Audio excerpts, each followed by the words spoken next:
Hello friend आप सभी को मेरा चैनल पे बहुत बहुत स्वागत है। तो फ्रेंड अक्सर लोग क्या करते हैं, जो बटुआ होते हैं यानी कि पैसा का जो वॉलेट जो होता है, लोगों को पैंट के पीछे में जो पॉकेट रहता है वहां पे डालने का आदत होता है। क्योंकि वहां पे अगर आप वॉलेट को डालते हैं तो आसानी से हिलता डुलता नहीं है, और साथ में जो बटन दिया रहता है वो बटन लगा देने से आसानी से चोरी नहीं होता है। इसीलिए ज्यादातर लोग पैंट के पीछे जो पॉकेट होता है वहां पे बटुआ रखना उन लोगों को पसंद होता है। लेकिन मैं आपको बता देता हूं, ऐसी जो आदत होता है ये आपके लिए मुश्किल पैदा कर सकता है। तो इसी से संबंधित आज मैं कुछ जानकारियां, क्या क्या आपको परेशानी हो सकता है उसके बारे में मैं बताने जा रहा हूं। और फ्रेंड, वीडियो आगे बढ़ाने से पहले मैं आपसे रिक्वेस्ट करता हूं, कृपया चैनल को जरूर सब्सक्राइब करें और बेल आइकन को जरूर दबाइए। अब देखिए, इस वीडियो में आप देख पा रहे हैं ये जो शख्स है, ये बंदा जो है अपना जो वॉलेट है, काफी मोटा वॉलेट है, और ये जो अपना पीछे पॉकेट में ये डाल रहा है। अब जैसे ही डाल के अगर आप बैठते हैं तो इससे क्या होगा कि आपका स्पाइनल कॉर्ड है, वर्टेब्रल बॉडी है यानी कि रीढ़ का हड्डी और आसपास के मांसपेशियां और नर्व को ये हानि पहुंचा सकता है। अब देखिए, कोई भी बंदा अगर मोटा पर्स लेके पीछे पॉकेट में डाल के अगर बैठता है तो उससे एक पोजीशन बन जाता है, उसको हम लोग बोलते हैं पिल्विक टिल्ट। जैसा आप फिगर में इसको ध्यान से देखिएगा, पिल्विक टिल्ट क्या होता है, किसको पिल्विक बोन बोलते हैं। तो जैसे पिल्विक टिल्ट हो जाता है तो इससे क्या हुआ कि आपका जो रीढ़ का हड्डी जो होता है उसमें असंतुलन पैदा हो जाता है, यानी कि इनबैलेंस हो जाता है। और साथ में इसकी वजह से, पिल्विक टिल्ट की वजह से आपका जो रीढ़ की हड्डी है वो एक तरफ झुक जाता है, ऐसा और झुकने की संभावना हो जाता है।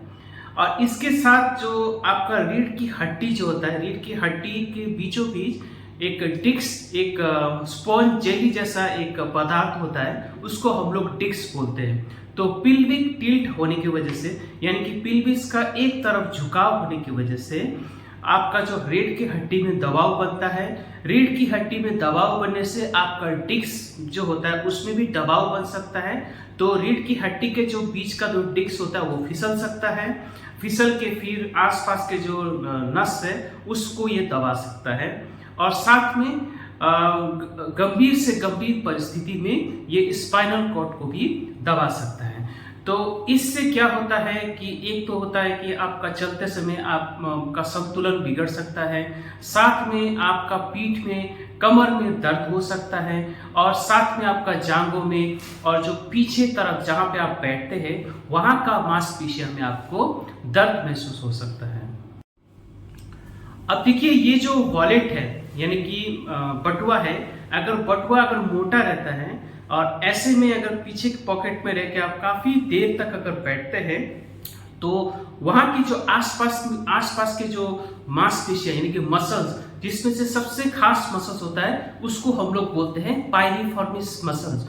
तो पाइरिफॉर्मिस मसल में दबाव बनने से आपको उस जगह में, जैसे आप यहाँ फिगर में देख रहे हैं, इस क्षेत्र में आपको काफी ज्यादा दर्द महसूस हो सकता है। साथ साथ में वो दर्द आपका जांघों में और आपका पांव तक भी चला जाता है। अब देखिए, पाइरिफॉर्मिस जो मसल्स होता है उसके ठीक नीचे से एक सबसे बड़ा नस जो होता है वो पांव की तरफ जाता है, उसको हम लोग बोलते हैं सियाटिक नर्व। तो सियाटिक नर्व में भी ये दबाव बनने से आपको सियाटिका जैसे गंभीर बीमारियों का शिकार आपको होना पड़ सकता है। अब देखिए, जो पाइरिफॉर्मिस मसल्स जो होता है उसमें अगर दबाव बढ़ने से ये बीमारी को हम लोग बोलते हैं पाइरिफॉर्मिस सिंड्रोम। तो पाइरिफॉर्मिस सिंड्रोम में जो दर्द जो होता है सबसे प्रमुख होता है, मैंने आगे ही बता दिया कि कहाँ कहाँ आपको दर्द होता है। और ये ज्यादातर जो मोटा पर्स रख के काफी देर तक बैठा रहता है, जैसे अगर आप मोटा पर्स पीछे पॉकेट में डाल के अगर आप ड्राइव करते हैं, लॉन्ग ड्राइव करते हैं, तो पाइरिफॉर्मिस मसल जो होता है मांसपेशियों में दबाव बनने से पाइरिफॉर्मिस सिंड्रोम हो सकता है। अब देखिए, ये जैसे फिगर में आपने देखा कि पाइरिफॉर्मिस मसल्स जो होता है उसके नीचे, ठीक नीचे से सियाटिक नर्व निकलता है। तो बड़ा पर्स अगर पीछे रख के अगर आप बैठते हैं तो पायरिफॉर्मिस में दबाव बनाने के साथ साथ ये सियाटिक नर्व में भी ये दबाव बनाता है। तो इसमें क्या होता है, आपका जो दर्द होता है वो कमर और फिर कमर से लेके थाई में, फिर थाई से लेके नीचे पांव तक चला जाता है। तो इस तरह से आपको दर्द महसूस होता है और साथ साथ में जो इलेक्ट्रिक शॉक जैसा आपको एहसास इससे होता है।